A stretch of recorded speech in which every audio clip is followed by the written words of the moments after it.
कि चूंकि इस इकोसिस्टम में आपके पास कपिल सिब्बल, अभिषेक मनु सिंघवी, सलमान खुर्शीद के स्तर का कोई वकील नहीं आया।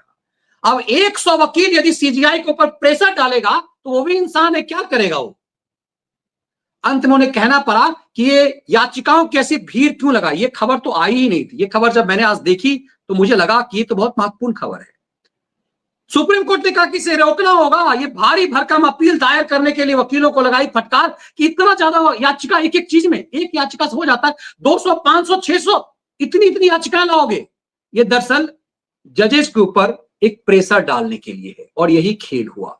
इन सब खेल को देख करके तुषार मेहता को समझ में आ गया कि सुप्रीम कोर्ट इन वकीलों के प्रेशर में आकर के फैसला दे देगा, इन सिब्बलों, सिंघवियों, सलमान खुर्शीदों के प्रेशर में आकर के फैसला दे देगा, और यदि फैसला दे दिया तो पासा पलट जाएगा।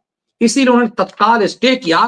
तुषार मेहता इसको भांप गए कि जस्टिस खन्ना क्या करना चाह रहे। इसे देखते उन्होंने 2 विवादित प्रावधानों, वक्फ बाय यूजर और वक्फ बोर्ड में गैर मुस्लिमों की नियुक्ति पर स्वयं ही रियायत दे दी। क्या ठीक है, हम ही इसको कुछ दिनों के लिए स्टे कर देते हैं।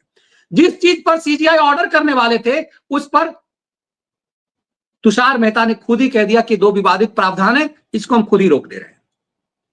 उन्होंने सुप्रीम कोर्ट को आश्वासन दिया, आश्वस्त किया कि अगली सुनवाई तक कोई भी वक्फ संपत्ति, चाहे वो वक्फ बाय डीड हो या वक्फ बाय यूजर डीड, नोटिफाइड नहीं की जाएगी अगली सुनवाई तक।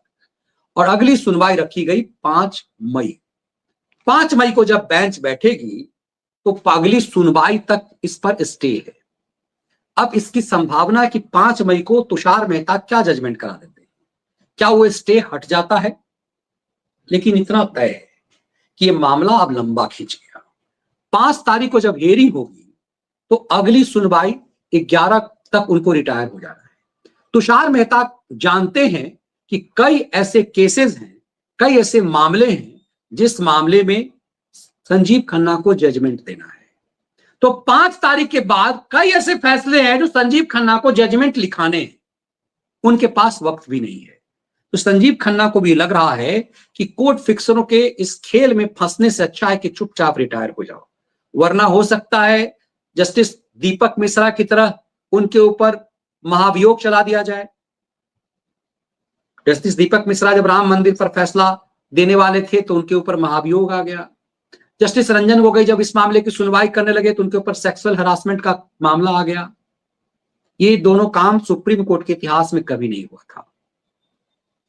इसीलिए अब सीधे हमला सीजीआई पर होने लगा कि सुप्रीम कोर्ट में जब कभी भी राम मंदिर का मामला आया तो सुप्रीम कोर्ट ने सालों टरकाया।